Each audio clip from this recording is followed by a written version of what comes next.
So talk about how to give people an autonomy raise instead of a pay raise. As you know, many frustrating relationships between bosses and employees often centers around autonomy or micromanagement, right?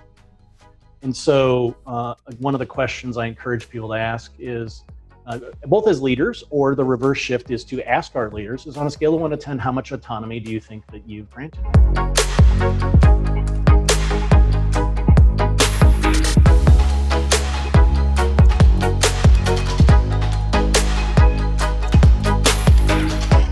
This is the Workplace Therapist Podcast. Of course, I'm your host, Brandon Smith. And the entire purpose of this show is one singular thing, and that is to help you have better conversations and relationships at work. And so I'm really excited about our topic today. We're going to talk about this idea of how do you, in more practical terms, develop emotional intelligence, connection, and commitment with others. And not just at a high level abstract, but really practical ways. And so to help us on this journey, I've got the pleasure of having an amazing guest on, Krister Ungerbock. And Krister, first of all, thank you for coming on the show. I'm happy to be here. Brandon. I'm really excited about your upcoming book. I'm excited about kind of what we're going to talk about here today. And just to let everyone know a little bit about you and your background, you're a leadership communication expert, keynote speaker, and the former CEO of a global tech company. Is that right? Yes. Excellent. Lots of hats. So I'm excited about kind of our conversation today on how we can, in more practical ways, improve the conversations we're having, both downwards with our teams and other managers, but also upwards. But before we jump into all that fun stuff, I know my audience loves to hear about guests and their stories a little bit. So talk to us a little bit about you. What was the journey that you've been on that ultimately kind of got you and inspired you to write this book? Yeah, so I was a CEO of a global tech company. I joined this company when we were like 10 employees. We grew it to hundreds of employees worldwide. I'm still a shareholder in that company. And about 4 years ago, I initiated what I say is a business divorce. And simultaneously, my wife decided that it was time to initiate an actual marital divorce at the same time.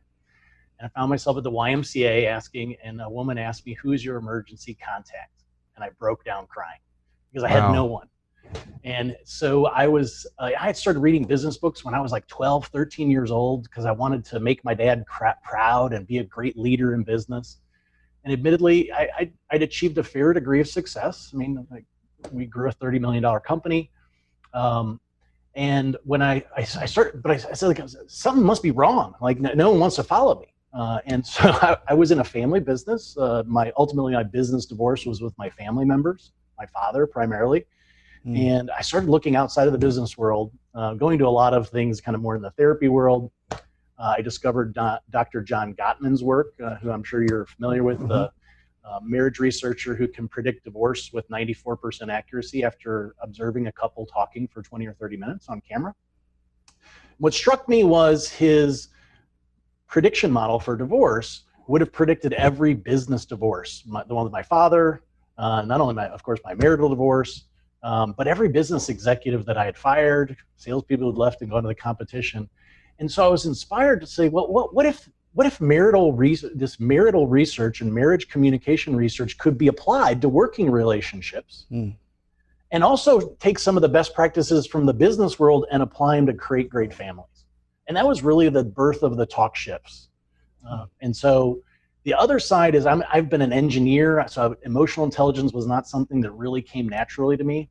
And I guess I'm also a man. So, you know, we like very prescriptive advice. And I had this experience in 2001 where I opened our businesses in France and Germany. And I had the unique opportunity as an adult to learn 2 languages, French and German, in close succession over a 5-year period. So what I realized is through the whole journey is my father was a somewhat abusive kind of dad and certainly boss. And so I was 42 years old. And as much as I tried, I always wanted to be so different, right? And in many ways, I was very different as a leader. But I discovered that kind of my heart was in the right place of wanting to be a more compassionate leader. But unconsciously, a lot of my words were not. So what was really in my heart was still coming out in much more passive aggressive or aggressive leadership style. And so in kind of setting aside all these business books and really exploring a lot of new age kind of stuff I would have judged as woo-woo psychobabble maybe when I was a CEO. I always had this kind of CEO business hat on. I said, how can I translate this in stuff that people who are just kind of hardcore business people like myself would say, this is something I can do. And I always had this language lens of how can I translate into specific phrases that we can use to improve our relationships, improve commitment and connection, both at work and at home. And that was really kind of this, this universal language talk shifts, if you will, that there's just simple things we can do to change our communication. I love that. I love both your journey and your story and the ahas you had, and then the idea of how can I make it really like almost foolproof? Like so easy that I can figure it out. So. It's like, just say these phrases, right? Just say these phrases. And so 22 talk shifts. So naturally, people can buy the book when it's kind of officially out and released to get all of those. But I would love to hear some nuggets from you. What are some, maybe some starting examples that are simple, but really profound in terms of shifting and changing conversations and maybe even relationships? Yeah, so one simple one is, and I think I even used this, but I didn't understand why it works until this kind of journey of writing the book. So it's asking questions on a scale of 1 to 10. So I can ask you, hey, are you happy with your job? Which is a yes/no question. And especially if I am asking you as a boss, I mean, there's really no answer other than yes, right? You can't say no unless you really have a good relationship, right? That's right. So I found myself in, as I said, I did a lot of these new age kind of retreats, and I was sitting blindfolded, it's kind of in a circle of strangers, like secret society style. And the facilitator, this was this initiation weekend. They're going to take us through some crazy things. It was all confidential. I had to sign an NDA, can't share like the name of the organization or anything. And the facilitator, I've got my blindfold on, and you have to have your hand on the shoulder of the person next to you. Mm. And the facilitator says, has anyone considered committing suicide? Mm. And the guy next to me like tenses up. I can feel I've got my blindfold on. And he says, the facilitator says, raise your hand if you have, so that, you don't even have to verbalize it. And so I can feel that his hand goes up. And the facilitator stopped and came in really close to him. He's right beside me, and said, he got kind of soft and whispered. He said, on a scale of 1 to 10, 10 being you have a plan and it's just a matter of you're just picking the timing and you're moving forward with your plan. And 1 being it was like a fleeting thought. And, where are you? And I could feel, because my hand is still on there, like he softened the guy and he said, I'm a 4. And so the point that I learned from this is that when we have really sensitive questions and we exaggerate the scale, like I could say, do you think I'm a good boss? Or I could say, do you think on a scale of 1 to 10, 10 being I'm the best boss in the world, and 1, I'm the worst boss in the world. Where am I on that? And the thing that happens is that we start thinking like, well, not a 10, not a 9, not an 8, not a 7, but I can't tell my boss 6, so I'll just say 7, right? 2 things happen. 1, it starts to diffuse. I could even be like on the opposite end of the scale. I think my boss is terrible, but I start saying, well, he's not the worst boss on the planet because he's a 2, so a 3, a 4. So I actually start to diffuse myself, right? But the second thing is the follow-up question is, well, what's the difference between a 6 and a 9 for you? Yeah. And because I've done that mental math, I'm actually ready to have a conversation about some specific things you can do. So using this tool to basically give people more latitude to speak what's on their mind allows us to have more open and honest conversations and get feedback. Yeah. But then the other thing that I think is really important, that I really wanted these talk shifts not just to be for things that leaders can use with their teams, it's also things that you could use with your spouse or even your boss to shift a relationship. So I had one person that I was coaching as an executive in a software company. I think a lot of us have had this situation, at least top performers have had this situation where somebody's not performing on the team, like a peer of this individual was not performing. And her boss asked, so what do you think about, I won't use the exact name, but what do you think about Joe? How's he doing? Is he okay? And the boss knew that this person was not performing, but was really putting this executive in in a tough spot to, especially in COVID, basically if she said yes, you could imagine that this guy was probably going to be on the chopping block within the next couple of weeks, right? Mm. And so I said, well, here's the reverse shift of the scale of 1 to 10. Somebody can ask you a question that's really uncomfortable, and you can actually shift the conversation back to them. So you're asking, is Bob doing a good job? I can say, well, are you asking me on a scale of 1 to 10? 10 meaning Bob is like the best employee on the planet, and 1 is Bob is like just needs to be fired like right now. He's terrible. And now by framing it there, and I said, and then just ask your boss, well, what do you think? Where do you think Bob is on a scale of 1 to 10? And the boss said, well, he's a 4. And she said, well, I don't think you're wrong. So we can use that, and you can imagine if I start asking these questions repeatedly and shifting, I think her boss probably walked away from that saying, that's actually probably a better way to ask those kinds of questions in the future. So again, it's an example of one specific talk shift, but also how we can, in many of these talk shifts, they can be applied in reverse to actually shift someone else's communication as we go.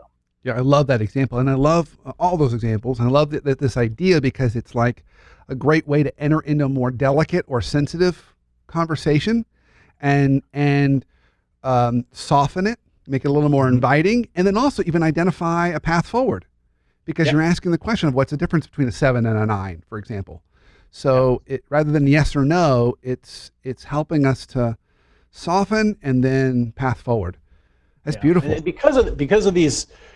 What I've found is I say that in the book that in some ways talk shifts give courage, give words to those seeking their voice, and courage to those seeking their volume.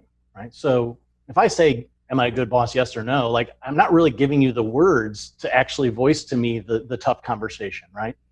And so many of the talk shifts are that way to help really us to have more difficult conversations, both if we invite them as a leader or a spouse. As well as inviting them with our leaders. So here's a question I've got for you, and I don't know if there's any of your talk shifts that specifically address this, but what if there's a contentious relationship? So if there's tension, or we're maybe struggling to have trust with each other, or frankly, two leaders just aren't getting along, and maybe it's their function. One's the chief finance officer and the other's the chief marketing officer, or chief business development officer. Those always have tension anyway. Do you have any kind of talk shifts that might help to bridge those challenging gaps? So I think that there are a couple of, I created this quiz, the talk shift, you can get it at talkshift.com/quiz. And it was really intended, one, as a thing for me to take and see how I score, on the various things that are shared in the book. But it was also intended, like many of the talk shifts, to be used as a catalyst between two people to shift their relationship. And so one of the interesting things we've found, we've got like 10,000 data points right now, and we're able to predict with like 70, we think we might be able to get to 80+% accuracy, whether someone has a frustrating relationship based upon their communication. Like not your communication, Brandon, but purely based on my responses of how I communicate, I can predict with a reasonable degree of accuracy whether you have a frustrating relationship at work or at home. And so this point with the talk shifts is, how can I shift my own communication to change these relationships that I feel are frustrating? Because we often think, it must be the other person's communication. So what we do in the assessment, the first part of the assessment, the quiz, just asks you about your communication. But if you want to use it in the context of a specific relationship, then what we can do is say, well, when I speak to Brandon, I use questions that start on a scale of 1 to 10 is one of the examples of the talk shifts. Or another is a simple one is I tend to speak more than I listen. But then the next step is that we're going to say, when Brandon talks to me, he tends to speak more than he listens, right? So I'm actually looking at my judgment of your behavior, your communication towards me, but also my communications towards you. And what we find is that often our most frustrating relationships, if I actually start thinking about how I communicate with you, it actually becomes pretty obvious that I'm part of the problem. Right, yeah, really fascinating. So not to put you on the spot, but I'm just really curious. Now that you've gone through this journey of all this research and creating this new methodology, if you were to go back in time, is there any one or two of these talk shifts that you would give to your younger self and say, this is going to help you a whole lot? Well, so one of the talk shift, again, it's another one, I call it the Leader's Creed. And so I had a very troubled relationship with my own father, both at work and outside of work. And I didn't want to pass that negative, and my father had a tough relationship with his grandfather. So, as you know, you're a therapist, these things tend to repeat generation after generation, right? And so I didn't want to repeat that with my own children.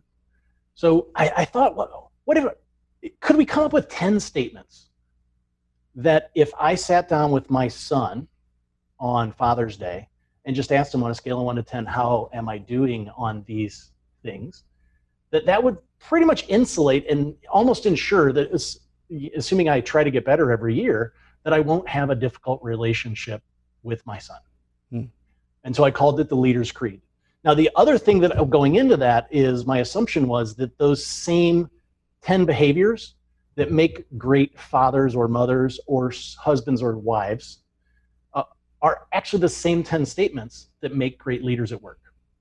So 10 statements, every single one of them is exactly the same, regardless of whether you would be sitting with someone in a work setting or sitting with a child or sitting across from your spouse or boyfriend, girlfriend, whatever it may be. Oh, that's fantastic. And the exercise is called the Leader's Creed. And I do it with my son every year on Father's Day. Father's Day was actually only 2 or 3 weeks ago when we're filming. And I do it with my daughter as well. She's not as excited about it as my son, but and every single one of those statements is the same. So one is, they're very similar to the statements on the quiz. I speak more than I listen, or I listen when you speak. Some of the other ones are just I recognize when I hurt you, and I apologize when I do. Fairly simple things, but you would hope that leaders at work would also know that. Yeah. I'm getting a cue from Isaac that we need to roll into break. So when we come back from break, I actually want to dig into that a little bit more. I want to just get a few more examples, because those are nuggets like that we can use in all aspects of our life. I think are so powerful. Yeah. And it's a nice tease for the break, frankly.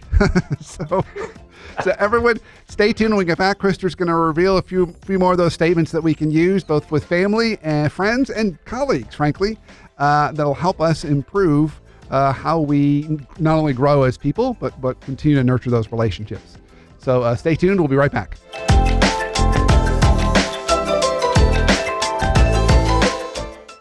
Hey, everybody. Thanks so much for listening to the show. In case you haven't heard, Brandon's got a new book out. He's going to tell you all about it. Thanks, Emily. So the book is The Hot Sauce Principle, How to Live and Lead in a World Where Everything is Urgent All the Time.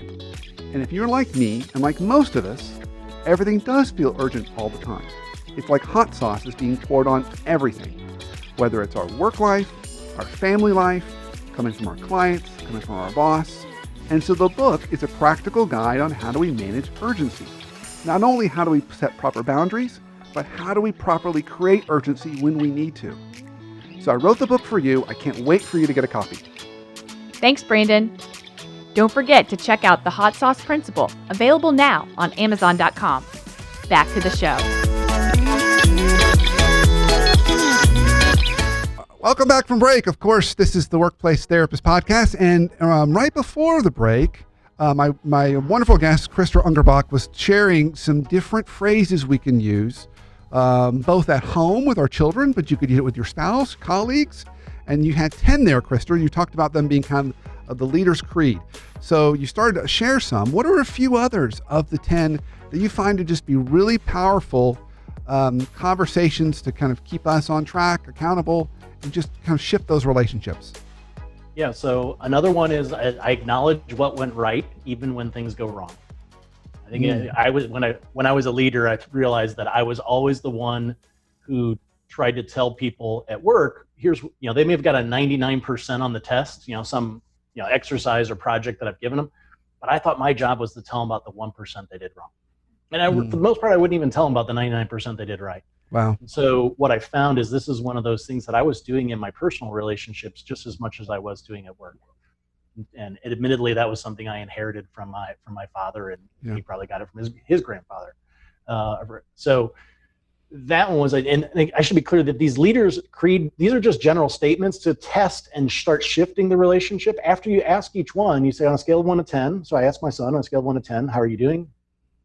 And he'll say 8 or 9 or 7 or whatever it may be. And then I say, well, what's the difference between a 6 or a 9? And then he and we sit down and we talk about what are some specific things I can do differently. And there's a worksheet, you can download it, and I actually write down my responses. In fact, actually, I have one sitting here on my desk. And then the next year on Father's Day, we look at it again. You can do this with an employee as well, right? So sitting down and saying, well, here's what I'm going to commit to doing differently. It's kind of, the intention was like applying almost like the principles of a 360, but doing it face to face with people who are important to you, so that we have a meaningful conversation about it, and not like some just online survey. So the key is that one of the talk shifts, or actually 2 of the talk shifts, the 22 of them, are about how to be more encouraging and avoiding criticism. In the book, I go through specific language techniques of how to change our words. But the Leader's Creed is about just first identifying whether this is a big problem in our relationship. Mm. Do you find it's uncomfortable the first time you run through these 10? Yes, and especially the last one, the one that's the only one that's different between a personal and professional state. I've talked to a bunch of dads and moms who've done it with their children, and they're always a little bit uncomfortable before they do it. But I think invariably they all feel that it was a great exercise. And the last one, as I said, I kind of had a business divorce and marital divorce, so I was divorced the first time I did this exercise. And the last one, the last statement is, I treat your mother with love, kindness, and respect, even when she is not around.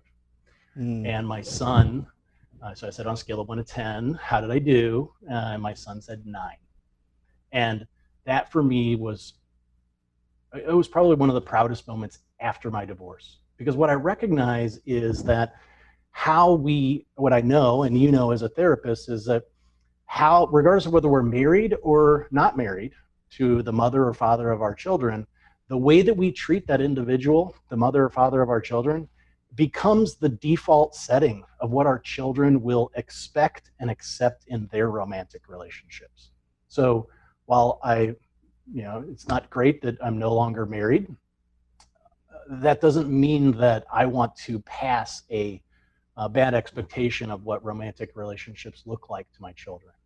Now, the words in a professional setting are just slightly changed. I mean, we don't use the word love if it's a professional setting, but I say, I demonstrate kindness and respect towards our coworkers, customers, and suppliers, even when they're not around. And so this is a simple thing.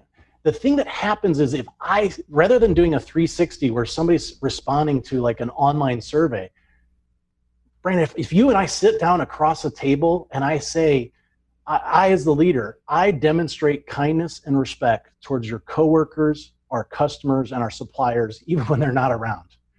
I am making a commitment to you, right? It's an implicit commitment. I'm asking you for your feedback, and that's how this starts to shift and change. And that's also the scariest part about it, right?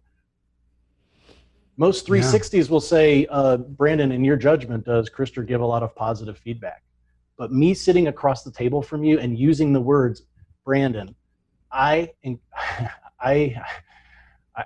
acknowledge what went right, even when things go wrong. And so again, it's all this talk shifts are really subtle changes to our language that shifts relationships, mostly by shifting our own behavior. Yeah, it's really, really powerful. That last one that you did was so important in terms of modeling relationships for our children. I absolutely agree with that 100%. And if we were to be geeky about it and put it through a business lens, it's really about alignment. And so then it's about, are you really being intentional about trying to align with other peers and other leaders inside the business? Because I particularly find that's the biggest challenge when I work with senior teams, is that their commitment is to their department and function and not to their peers to their left and to their right. And so they leave those meetings and they're like, well, you don't need to do anything that those folks in marketing say. Just ignore them, which is not necessarily a healthy attitude to take. They're not showing that respect and kindness to their peers and other members of their team. So I could see that question being just so powerful in those contexts too. So it's a really powerful and profound question to get people thinking. I think that's fantastic. Well, shifting gears a little bit, no pun intended, maybe a little bit of pun intended in that. So when we think about how do we improve relationships, down, you covered that really well. Across, you covered that really well. How about ways that we can improve relationships up? So, the leader we're supporting, or maybe even out if you're talking about customers. What are some other, maybe nuggets or tips that you might have for us around that? Well, one, just doing the talk shift quiz and actually asking your boss to give you feedback about your own communication is one way to potentially shift their communication. So that's one simple way. Another one of the talk shifts is around autonomy. So we talk about how to give people an autonomy raise instead of a pay raise. As you know, many frustrating relationships between bosses and employees often centers around autonomy or micromanagement, right? And so one of the questions I encourage people to ask is, both as leaders, or the reverse shift is to ask our leaders, is on a scale of 1 to 10, how much autonomy do you think that you've granted me? If I'm a leader, I can approach someone and say, on a scale of 1 to 10, how much autonomy do you think I've granted you? And I had this as a CEO, right? I was not the controlling shareholder of my business. The controlling shareholder was actually my father. And he thought that he gave me a lot of autonomy, but I would have said, if he would ask me on a scale of 1 to 10, how much autonomy do you think you have? I would say a 4. Like, I had very tactical autonomy, but if it came to like investing $1 million in a new product, admittedly, the amount of the conflict that we had between us, it just felt like getting a major decision like that actually made was just never going to happen. And ultimately, that was why I left the company. I was like, this company needs a CEO who actually is going to be able to make the calls that a CEO should be able to make of a company of our size. But so the point is that often when we have a manager or a boss who micromanages us, that boss is not aware that we feel micromanaged. So the first step is to get clarity and alignment on, well, if the boss says, yeah, I think I give you autonomy 9, and you think it's a 4, then let's start to have a conversation about that first. Does that make sense? Yeah, absolutely. And so in the book, I go into details about something I call a table of trust or a table of autonomy, which is something that actually I took from publicly owned companies. Actually have a table of autonomy for CEOs. So you can actually spell out in an email, well, here's the autonomy that you have. And so I can use it as a leader to actually, almost as a double check or a check and balance on my own tendency to micromanage. Because if I say, Brandon, here's the deal, I'm going to give you autonomy to make decisions up to $50,000 or whatever it may be, and we just put that in a little email between us. Now I have like and I say, Brandon, you tell me if you feel that I'm overstepping that autonomy that I've just granted you, then let's have a conversation about it. So again, it's another simple tool where the same talk shift could be applied as a leader down or as someone upwards to their boss. And then this is the last thing about the reverse shifts that I think is really important, is I'm sure you've got a lot of higher achievers on your who are listeners. Yeah. If I want to accelerate my own shift, the best thing I can do is give the reverse shifts to the people around me, because they'll hold me accountable for actually doing these things. Oh, nice. Right? And the same thing if it's a marriage or children. That's what this whole Leader's Creed is about. It's about actually essentially having a 15-minute conversation with someone and saying, I'm giving you permission to call me out on these 10 things. So whether it's your spouse or your son or your daughter or your parent or your coworker, it works in all of these cases. Now, I noticed when we gave the personal example, you said, well, gosh, on Father's Day, I'll sit down with my son. You had kind of a again, no pun intended, or not pun necessarily, but you had a structured process around it, right? It's like every Father's Day, we're going to have this conversation. Would you recommend the same thing at work? Like you pick some kind of anniversary date or some kind of regular rhythm to it? Yeah, that's what in the book I say, maybe do it on the employee's anniversary, or the book is going to be coming out just before Boss's Day. So Boss's Day is October 16th. we're going to have an early adopter edition. So if people want to put these things into practice before it's available on Amazon, they can read the book online and they'll get a hard copy sent to them when it's actually available. But the intention is that you do it on an employee's anniversary, or just pick one person at a time. These tools are also, some of them are very soft. And I mean, I was a very kind of driving leader. I'm not saying that people should use these and go from the old language of leadership of aggressive to just use these things all the time. But using them once per week or once per month is not enough. These are things that they're so simple that you can use them certainly once or twice per day. Yeah. They're things you'll observe all the time, and I still do it. I observe in any given day. If I talk to more than 4 or 5 people, I could pick out probably 15 of these in other people's communication. And I love how it creates this level of openness and more comfort with feedback, but really with the overall singular goal of, I want to improve how we work together. I want to improve our relationship, and whatever that looks like. Krister, this has been great. So I ask all my guests this kind of final closing question. Do you have a particular life hack for us? One kind of simple life hack to help us improve our conversations or relationships, either at work or at home? I mean, I almost feel like we've been doing that this whole entire 30 minutes, but is there one particular one that kind of jumps out at you? So this one is one of the tips that's in, I think, Talkship number 13, lead people to their solutions, not ours. And again, it's one of those ones that you will see everywhere. Ask questions that begin with the word what or how. We don't have time to go into why it works.